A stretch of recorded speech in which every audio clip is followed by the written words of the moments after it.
जय हिंद दोस्तों, जैसा कि आज है 9 मार्च को आपका सेकंड शिफ्ट का एसएससी एचएसएल का एग्जाम समाप्त हो गया है। तो सेकंड शिफ्ट में पूछे गए 25 जीके जिसके प्रश्न से अधिकतम नील प्रश्न मिल गए, तो उन सभी प्रश्नों को देखेंगे विद एक्स्ट्रा फैक्ट के साथ। जैसा कि आपको मालूम है, हम अंग्रेजी और इंग्लिश दोनों माध्यम के विद्यार्थियों को लेकर चलते हैं। तो चलिए वीडियो को शुरू करते हैं बिना किसी देरी के।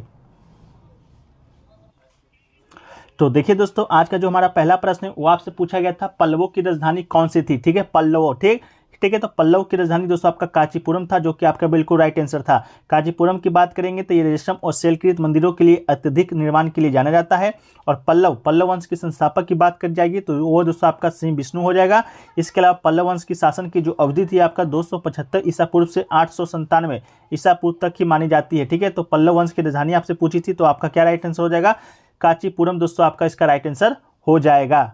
वीडियो में आगे बढ़ने दोस्तों, इससे पहले आपको टेक्स्ट बुक के द्वारा प्रकाशित एक पुस्तक के बारे में बताते हैं, जो कि दोस्तों अब तक के जितने भी आपके मार्केट में पुस्तक हैं उनमें से सबसे अलग तरीके, सबसे यूनिक तरीके से इसको डिजाइन किया गया है। इस पुस्तक में तो दोस्तों बहुत सारी खासियत है, लेकिन आपके 4 जो सबसे बड़ी खासियत है, पहला तो आपका 4000 स्मार्ट क्वेश्चन है कि एसएससी के द्वारा जितने भी एग्जाम अभी तक हुए हैं टीसीएस के द्वारा उनमें पूछेगा 4000 क्वेश्चनों का संग्रह है। इसके अलावा है दोस्तों आपका टाइम टू आंसर क्वेश्चन, यानी कि दोस्तों आप जैसे ही पुस्तक ओपन कीजिएगा, क्वेश्चन को सॉल्व करने जाइएगा तो बगल में दोस्तों आपको एक टाइम देखने को मिलेगा, जिससे कि आपको पता चल सकेगा कि क्वेश्चन को आपको कितने समय में जो कि करना है। ठीक है, दूसरा दोस्तों आपका स्मार्ट आंसर की हर ऑप्शन के बगल में दोस्तों आपको परसेंटेज दिया रहेगा, कितने परसेंट लोगों ने इस ऑप्शन को सिलेक्ट किया है। इसके अलावा जो सोल्यूशन इनसाइड, इस पुस्तक के अलावा हर ऑप्शन का दोस्तों आपको सोल्यूशन भी देखने को मिलेगा। इसके अलावा फ्री वीडियो लेसन, यानी कि दोस्तों जैसे बुक ओपन कीजिएगा, क्वेश्चन के बगल में दोस्तों आपको एक क्यूआर स्कैनर मिलेगा, जिसे आप स्कैन करके इस प्रश्न का वीडियो के माध्यम से सोल्यूशन आप देख सकते हैं। ठीक है, तो ये पुस्तक दोस्तों अभी तक आपको बता दें अमेजन, मेसो और फ्लिपकार्ट पे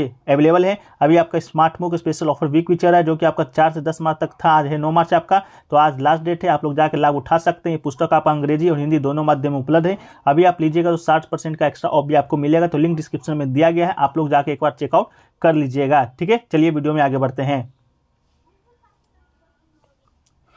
अगला जो क्वेश्चन दोस्तों आपसे पूछा गया था वो आपसे पूछा गया था, निम्नलिखित में से कौन से जो लोग हैं, व्यक्ति हैं आपके सितार वादक हैं। जिसमें ऑप्शन दोस्तों आपका पंडित रविशंकर दिया गया था, जो कि दोस्तों आपका बिल्कुल राइट आंसर था। सितार वादक की बात की जाएगी तो पंडित रविशंकर के अलावा उमा शंकर मिश्र, बुधादित्य मुखर्जी, विलायत खां और शहीद परवेज वंदे हसन, ये सब दोस्तों आपके सितार वादक हैं। इसके अलावा कुछ सरोद वादक देखें तो अमजद अली खां, अलाउद्दीन खां, अली अकबर खां, विश्वजीत राय चौधरी, मुकेश शर्मा और बुद्ध देवदास गुप्ता, ये आपके सरोद वादक हैं। संतूर वादक दोस्तों शिव कुमार वर्मा, जो कि बहुत ही प्रसिद्ध है, जो कि आपके टीचर्स के एग्जाम में पूछा जाता है, संतूर वादक हैं। भजन सुपारी भी हैं। इसके अलावा शहनाई वादक देखिए कौन कौन है, तो बिस्मिल्ला खां है, अली अहमद है, हुसैन खां है और दयाशंकर जगन्नाथ, ये आपके शहनाई वादक है। इसके अलावा बांसुरी वादक की बात की जाएगी तो हरिप्रसाद चौरसिया, पन्नालाल घोष, राजेंद्र कुलकर्णी, बी कुंजमणि, ये आपके बांसुरी वादक हैं। तबला वादक की बात करेंगे तो जाकिर हुसैन, अल्लाह रखा खां, गुदई महाराज, किशन महाराज, लतीफ खां, सुखविंदर सिंह, ये आपके तबला वादक हैं। इसके अलावा वायलिन वादक कौन कौन है, तो T N Krishna, doctor N Rajam और एल सुब्रमण्यम, ये दोस्तों आपके वायलिन वादक हैं। इसका पखावज वादक कौन कौन है, तो गोपाल दास, ठाकुर लक्ष्मण सिंह और आपका छत्रपति सिंह और रहमान खान, ये आपके पखवाज वादक है। ठीक है, तो ये सभी दोस्तों आपके लिए इंपॉर्टेंट है। एक क्वेश्चन देखिए पूछा गया था, हाईकोर्ट है जो कि कौन से अनुच्छेद के तहत रिट जारी करता है, under which article the high court issue Ritz. ठीक है, तो भारतीय संविधान के द्वारा सर्वोच्च न्यायालय और उच्च न्यायालय के अधिकारों की रक्षा करने के लिए लेख निर्देश या आदेश जारी करने का अधिकार को ही रिट कहा जाता है। सर्वोच्च न्यायालय आपका अनुच्छेद 32 के तहत और उच्च न्यायालय आपका अनुच्छेद 226 के तहत रिट है जो कि जारी करता है, तो आपका अनुच्छेद 226 इसका राइट आंसर दोस्तों आपका हो जाएगा।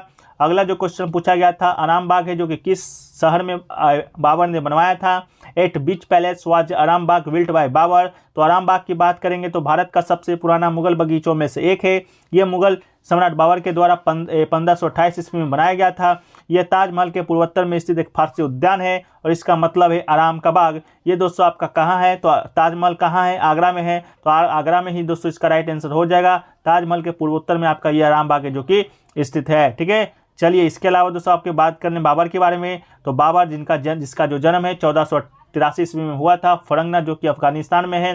पिता का नाम उमर शेख मिर्जा है, माता कुटलिक निगार मंगोल से संबंधित हैं। आपका बाबर भारत में 1526 ईस्वी में आया था, 1530 ईस्वी में इनका मृत्यु हो गया था। मुगल समाज का संस्थापक था। भारत में बारूद का आरंभ किसने किया था, बाबर था। इसके अलावा तुजुक के बाबरी का बाबर का आत्मकथा है जो कि तुर्की भाषा में लिखा था। खानवा के युद्ध के बाद गाजी नाम को अपनाया था बाबर ने ही। 1530 में लाहौर में मृत्यु हो गया था। अपनी इच्छा के खिलाफ आरामबाग आगरा में इसे दफनाया गया था। इसके अलावा बाद में उन्हें शेर शाह सूरी द्वारा अफगानिस्तान के काबुल में बाग ए बाबर गार्डन में दफनाया गया। इसके अलावा पानीपत की जो प्रथम लड़ाई है 1526 ईस्वी में बाबर ने ही इब्राहिम लोदी को हराया था। इसके अलावा खानवा के युद्ध में 1527 ईस्वी में राणा सांगा को हराया था। चंदेरी की लड़ाई में चंदेरी को मेदिनी राय को 1528 ईस्वी में हराया था। घाघरा का युद्ध में 1529 ईस्वी में बाबर का जो अंतिम उत्तम महमूद लोदी को हराया था। इसके अलावा अब्दुल रहीम खान ने तुजुक ए बाबरी तुर्की फारसी भाषा में अनुवाद किया था और इसका नाम है जो कि बाबर आपको रखा था। तो आशा करते हैं कि बाबर से संबंधित सारे प्रश्न आपको क्लियर हो गए होंगे। अगला जो क्वेश्चन है कि हाल ही में कौन से टेनिस खिलाड़ी ने संन्यास लिया है। Which tennis player has recently retired. तो महान टेनिस खिलाड़ी रोजर फेडरर ने संन्यास का ऐलान किया है। तो इसका राइट आंसर आपका रोजर फेडरर हो जाएगा।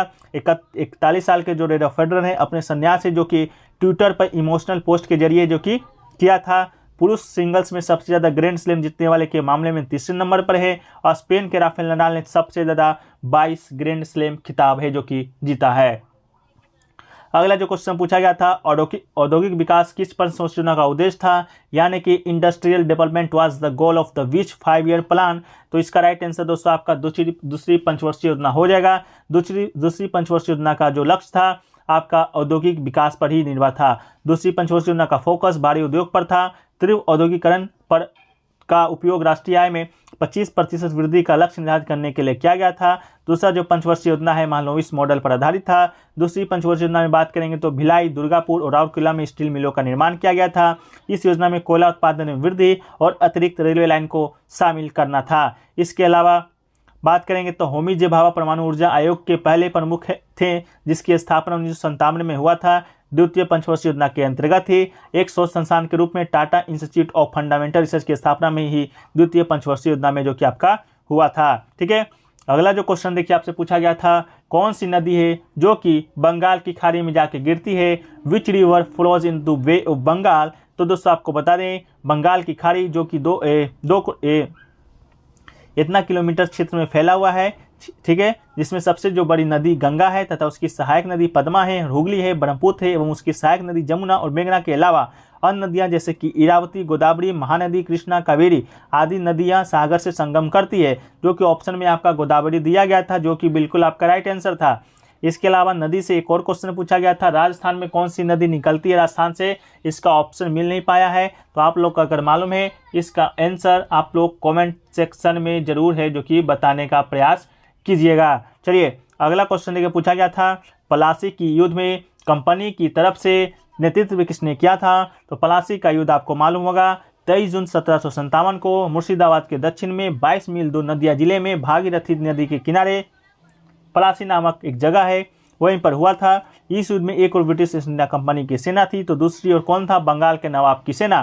कंपनी की सेना का नेतृत्व रॉबर्ट क्लाइव के द्वारा किया गया था, तो इसका राइट आंसर रॉबर्ट क्लाइव हो जाएगा। और कंपनी और बंगाल के नवाब का कौन था, तो बंगाल का नवाब आपका सिराजुद्दौला था।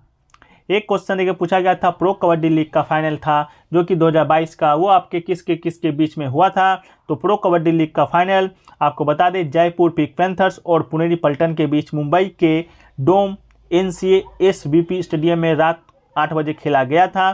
तो इसका राइट आंसर आपका जयपुर पिंक पैंथर्स और पुनेरी पल्टन हो जाएगा, जिसमें आपका जयपुर पिंक पैंथर्स दोस्तों आपका क्या था, विजेता बना था, जो कि दोस्तों आपका अमिताभ बच्चन के बेटा अभिषेक बच्चन का टीम था। ठीक है, इसके अलावा दोस्तों देखिए इसके अलावा अगला जो क्वेश्चन आपसे पूछा गया था परमाणु का जनक किसे कहा जाता है।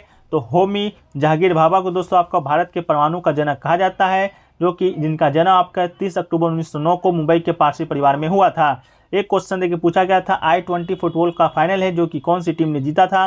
तो हैदराबाद FC ICL चैंपियन बनने वाली दोस्तों आपका 5वीं क्लब बन गई है। अब तक खेले 8 ICL सीजन 5वें खिताब जीतने वाला सफर रहा है, तो हैदराबाद FC इसका राइट आंसर था। एक क्वेश्चन था प्रिंट को प्रीव्यू करने का शॉर्टकट की क्या था। तो सही उत्तर दोस्तों आपका Ctrl+F2 इसका राइट आंसर हो जाएगा। प्रिंट पूर्वावलोकन का एक ऐसी सुविधा है जो कि स्क्रीन पर प्रदर्शित करती है कि प्रिंटेड होने पर हार्ड कॉपी आपको कैसा दिखेगा, और डॉक्यूमेंट के लिए प्रिंट पूर्वावलोकन खोलने के लिए जो शॉर्टकट की है Ctrl+F2 दोस्तों आपका इसका राइट आंसर था। एक क्वेश्चन था अंडमान निकोबार का जो कुल क्षेत्रफल है जो कि कितना है, तो इसका right answer 8,249 square kilometre Andaman Nicobar का क्षेत्रफल है। उत्तर से दक्षिण तक फैली बंगाल की खाड़ी में स्थित द्वीपों की लंबी श्रृंखला अंडमान और निकोबार द्वीप समूह कहलाती है। इसके बाद दोस्तों एक क्वेश्चन देखिए, प्रधानमंत्री से रिलेटेड क्वेश्चन पूछा गया था, ड्रग पार्क से रिलेटेड। ड्रग पार्क से रिलेटेड स्टूडेंट है जो कि क्वेश्चन बताने में असमर्थ है, लेकिन मैंने सर्च किया तो जहां तक एक पार्क मिला है वो आपका बल्क ड्रग पार्क था, जो कि प्रधानमंत्री ने हिमाचल प्रदेश के ऊना में, ठीक है, हिमाचल प्रदेश के ऊना में बल्क ड्रग पार्क जो कि स्थापना किया है, ठीक है, धारशिला रखा है। तो बल्क ड्रग पार्क था, तो आप लोग कमेंट सेक्शन में एक बार कंफर्म कर दीजिएगा। एक क्वेश्चन देखिए पूछा गया था, मानसरोवर पुस्तक के लेखक कौन है? तो मानसरोवर कथा संग्रह पुस्तक है जो कि प्रेमचंद के द्वारा लिखी गई कहानियों का संकलन है। इसके अलावा देखिए क्वेश्चन पूछा गया था, ई निदान जो पोर्टल है किन संस्था के द्वारा है जो कि बनाया गया है? ई निदान पोर्टल, तो ई निदान पोर्टल के द्वारा बात करेंगे ई निदान पोर्टल को, तो NCPR ने ई बाल निदान पोर्टल को नया रूप दिया है ताकि शिकायतकर्ताओं के साथ साथ शिकायतों से निपटने में NCPCR और NCPCR के कार्यों को आसान बनाने वाली सुविधाओं को शामिल किया जा सके। ई बाल निदान 2015 में शुरू किया गया एक ऑनलाइन शिकायत तंत्र है जो कि लोग किसी बच्चों के खिलाफ किए गए उल्लंघन की रिपोर्ट करने और आयोग में शिकायत करने के लिए प्रगति को ट्रैक करने में सक्षम बनाता है। एक क्वेश्चन आपका पूछा गया था किससे? तो एक क्वेश्चन आपका मेमोरी से पूछा गया था। मेमोरी से क्वेश्चन आपको क्या पूछा गया था? तो यही पूछा गया था कि कौन सा मेमोरी है जो कि मिटाया नहीं जा सकता है, ठीक है, जो कि परमानेंट मेमोरी रहता है। तो ये दोस्तों आपका रोम, एक रोम चिप को मिटाया या फिर से नहीं लिखा जा सकता है। रोम मेमोरी रोम चिप को मिटाया नहीं जा सकता या फिर से लिखा जा सकता है, तो इसका आंसर आपका ROM हो जाएगा। तो ये सभी क्वेश्चन आपके आज के सेकेंड शिफ्ट में पूछे गए हैं, ठीक है। इसके अलावा सभी क्वेश्चन मैंने आपके साथ डिस्कस है जो कि कर दिया है। फिर भी एक जो प्रश्न आपके अगर छूट गए होंगे तो आप लोग कमेंट सेक्शन में ज़रूर बताने का है, जो कि प्रयास करना है। और इसका जो PDF है आपको टेलीग्राम पे मिल जाना है, लिंक डिस्क्रिप्शन में दिया गया है, तो आप लोग जाके वहाँ से ज्वाइन हो जाइए।